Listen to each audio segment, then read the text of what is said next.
Carta de Santiago. Santiago, capítulo 1.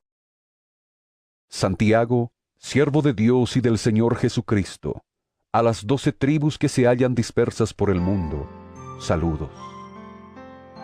Hermanos míos, considérense muy dichosos cuando tengan que enfrentarse con diversas pruebas, pues ya saben que la prueba de su fe produce constancia, y la constancia debe llevar a feliz término la obra, para que sean perfectos e íntegros, sin que les falte nada.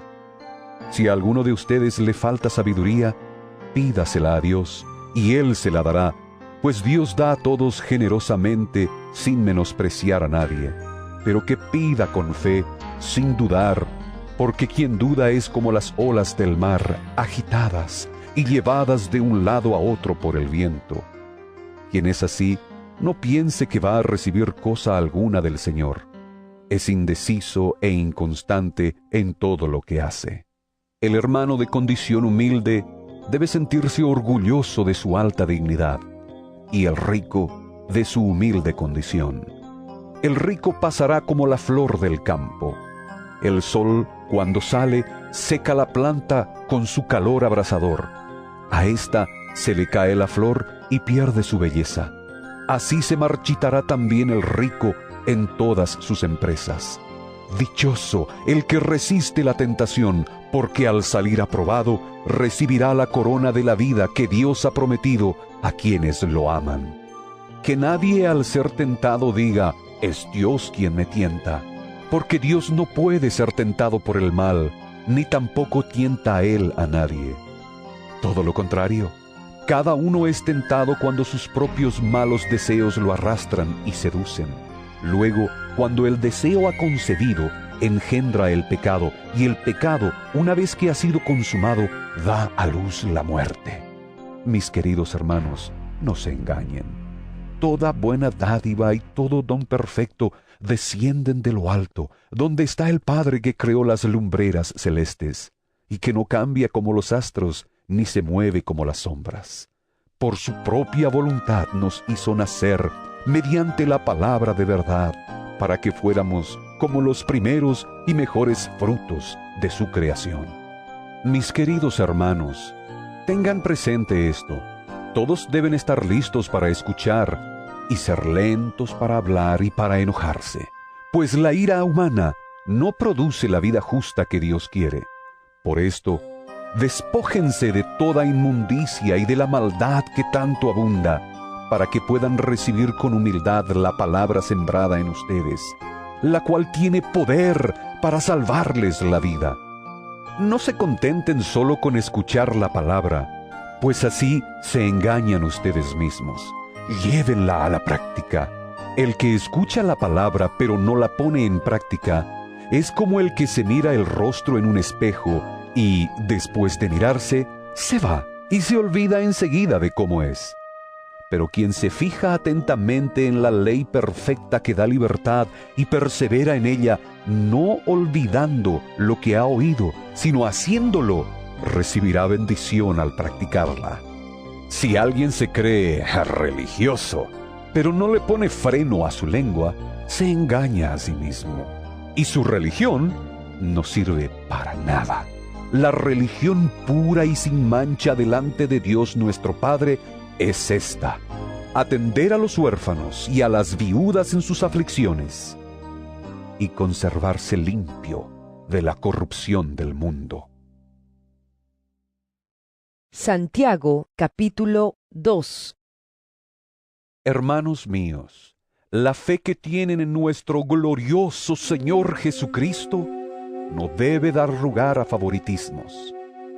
Supongamos que en el lugar donde se reúnen entra un hombre con anillo de oro y ropa elegante, y entra también un pobre desjarrapado.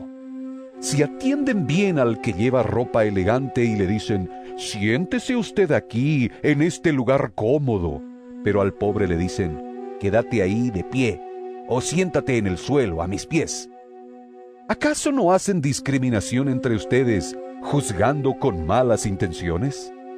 Escuchen, mis queridos hermanos, ¿no ha escogido Dios a los que son pobres según el mundo para que sean ricos en la fe y hereden el reino que prometió a quienes lo aman? Pero ustedes han menospreciado al pobre. ¿No son los ricos quienes los explotan a ustedes y los arrastran ante los tribunales? ¿No son ellos los que blasfeman el buen nombre de aquel a quien ustedes pertenecen? Hacen muy bien si de veras cumplen la ley suprema de la Escritura. Ama a tu prójimo como a ti mismo. Pero si muestran algún favoritismo, pecan y son culpables, pues la misma ley los acusa de ser transgresores. Porque el que cumple con toda la ley, pero falla en un solo punto, ya es culpable de haberla quebrantado toda. Pues el que dijo, no cometas adulterio, también dijo, no mates. Si no cometes adulterio, pero matas, ya has violado la ley. Hablen y pórtense como quienes han de ser juzgados por la ley que nos da libertad, porque habrá un juicio sin compasión para el que actúe sin compasión. La compasión triunfa en el juicio. Hermanos míos, ¿de qué le sirve a uno alegar que tiene fe si no tiene obras? ¿Acaso podrá salvarlo esa fe? Supongamos que un hermano o una hermana no tienen con qué vestirse y carecen del alimento diario, y uno de ustedes les dice, que les vaya bien, abríguense y coman hasta saciarse, pero no les da lo necesario para el cuerpo. ¿De qué servirá eso? Así también la fe, por sí sola, si no tiene obras, está muerta. Sin embargo, alguien dirá, ¿tú tienes fe y yo tengo obras? Pues bien, muéstrame tu fe sin las obras, y yo te mostraré la fe por mis obras. ¿Tú crees que hay un solo Dios? ¡Magnífico! ¿También los demonios lo creen y tiemblan? ¡Qué tonto eres! ¿Quieres convencerte de que la fe sin obras es estéril? ¿No fue declarado justo nuestro padre Abraham por lo que hizo cuando ofreció sobre el altar a su hijo Isaac? ¿Ya lo ves? Su fe y sus obras actuaban conjuntamente, y su fe llegó a la perfección por las obras que hizo. Así se cumplió la Escritura que dice, le creyó Abraham a Dios, y esto se le tomó en cuenta como justicia. Y fue llamado amigo de Dios. Como pueden ver, a una persona se le declara justa por las obras, y no solo por la fe. De igual manera, ¿no fue declarada justa por las obras aún la prostituta Rahab, cuando hospedó a los espías y les ayudó a huir por otro camino? Pues como el cuerpo sin el espíritu está muerto, así también la fe sin obras está muerta. Santiago, capítulo 3. Hermanos míos, no pretendan muchos de ustedes ser maestros, pues como saben, seremos juzgados con más severidad. Todos fallamos mucho. Si alguien nunca falla en lo que dice, es una persona perfecta, capaz también de controlar todo su cuerpo. Cuando ponemos freno en la boca de los caballos para que nos obedezcan, podemos controlar todo el animal. Fíjense también en los barcos. A pesar de ser tan grandes y de ser impulsados por fuertes vientos, se gobiernan por un pequeño timón a voluntad del piloto. Así también la lengua es un miembro muy pequeño del cuerpo, pero hace alarde de grandes hazañas. Imagínense qué gran bosque se incendia con tan pequeña chispa. También la lengua es un fuego, un mundo de maldad. Siendo uno de nuestros órganos, contamina todo el cuerpo y, encendida por el infierno, prende a su vez fuego a todo el curso de la vida. El ser humano sabe domar, y en efecto, ha domado toda clase de fieras, de aves, de reptiles y de bestias marinas. Pero nadie puede domar la lengua. Es un mal irrefrenable, lleno de veneno mortal. Con la lengua bendecimos a nuestro Señor y Padre, y con ella maldecimos a las personas creadas a imagen de Dios. De una misma boca salen bendición y maldición. Hermanos míos, esto no debe ser así. ¿Puede acaso brotar de una misma fuente agua dulce y agua salada? Hermanos míos, ¿acaso puede dar aceitunas una higuera o higos una vid? Pues tampoco una fuente de agua salada puede dar agua dulce. ¿Quién es sabio y entendido entre ustedes? Que lo demuestre con su buena conducta mediante obras hechas con la humildad que le da su sabiduría. Pero si ustedes tienen envidias amargas y rivalidades en el corazón, dejen de presumir y de faltar a la verdad.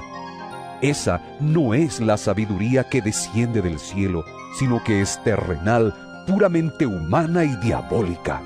Porque donde hay envidias y rivalidades, también hay confusión y toda clase de acciones malvadas. En cambio, la sabiduría que desciende del cielo es ante todo pura, y además pacífica, bondadosa, dócil, llena de compasión y de buenos frutos, imparcial y sincera. En fin, el fruto de la justicia se siembra en paz para los que hacen la paz. Santiago capítulo 4. ¿De dónde surgen las guerras y los conflictos entre ustedes? ¿No es precisamente de las pasiones que luchan dentro de ustedes mismos? Desean algo y no lo consiguen. Matan y sienten envidia y no pueden obtener lo que quieren. Riñen y se hacen la guerra. No tienen porque no piden. Y cuando piden, no reciben, porque piden con malas intenciones, para satisfacer sus propias pasiones. ¡Oh, gente adúltera! ¿No saben que la amistad con el mundo es enemistad con Dios? Si alguien quiere ser amigo del mundo, se vuelve enemigo de Dios. ¿O creen que la Escritura dice en vano que Dios ama celosamente al Espíritu que hizo morar en nosotros? Pero Él nos da mayor ayuda con su gracia. Por eso dice la Escritura: Dios se opone a los orgullosos, pero da gracia a los humildes. Así que sométanse a Dios, resistan al diablo, y Él huirá de ustedes. Acérquense a Dios, y Él se acercará a ustedes. Pecadores, límpiense las manos. Ustedes, los inconstantes, purifiquen su corazón, reconozcan sus miserias, lloren y lamentense, que su risa se convierta en llanto y su alegría en tristeza. Humíllense delante del Señor, y Él los exaltará. Hermanos, no hablen mal unos de otros. Si alguien habla mal de su hermano o lo juzga, habla mal de la ley y la juzga. Y si juzgas la ley, ya no eres cumplidor de la ley, sino su juez. No hay más que un solo legislador y juez, aquel que puede salvar y destruir. Tú, en cambio, ¿quién eres para juzgar a tu prójimo? Ahora escuchen esto, ustedes que dicen: hoy o mañana iremos a tal o cual ciudad, pasaremos allí un año, haremos negocios y ganaremos dinero. Y eso que ni siquiera saben qué sucederá mañana. ¿Qué es su vida? Ustedes son como la niebla, que aparece por un momento y luego se desvanece. Más bien, debieran decir: si el Señor quiere, viviremos y haremos esto o aquello. Pero ahora se jactan en sus fanfarronerías. Toda esta jactancia es mala. Así que comete pecado todo el que sabe hacer el bien y no lo hace. Santiago capítulo 5. Ahora escuchen ustedes los ricos. Lloren a gritos por las calamidades que se les vienen encima. Se ha podrido su riqueza y sus ropas están comidas por la polilla. Se han oxidado su oro y su plata. Ese óxido dará testimonio contra ustedes y consumirá como fuego sus cuerpos. Han amontonado riquezas, y eso que estamos en los últimos tiempos.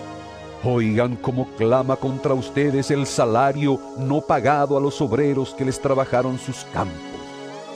El clamor de esos trabajadores ha llegado a oídos del Señor Todopoderoso. Ustedes han llevado en este mundo una vida de lujo y de placer desenfrenado. Lo que han hecho es engordar para el día de la matanza. Han condenado y matado al justo sin que él les ofreciera resistencia. Por tanto, hermanos, tengan paciencia hasta la venida del Señor. Miren cómo espera el agricultor a que la tierra dé su precioso fruto y con qué paciencia aguarda las temporadas de lluvia. Así también ustedes, manténganse firmes y aguarden con paciencia la venida del Señor que ya se acerca. No se quejen unos de otros, hermanos, para que no sean juzgados. El juez ya está a la puerta. Hermanos, tomen como ejemplo de sufrimiento y de paciencia a los profetas que hablaron en el nombre del Señor. En verdad, consideramos dichosos a los que perseveraron. Ustedes han oído hablar de la perseverancia de Job y han visto lo que al final le dio el Señor.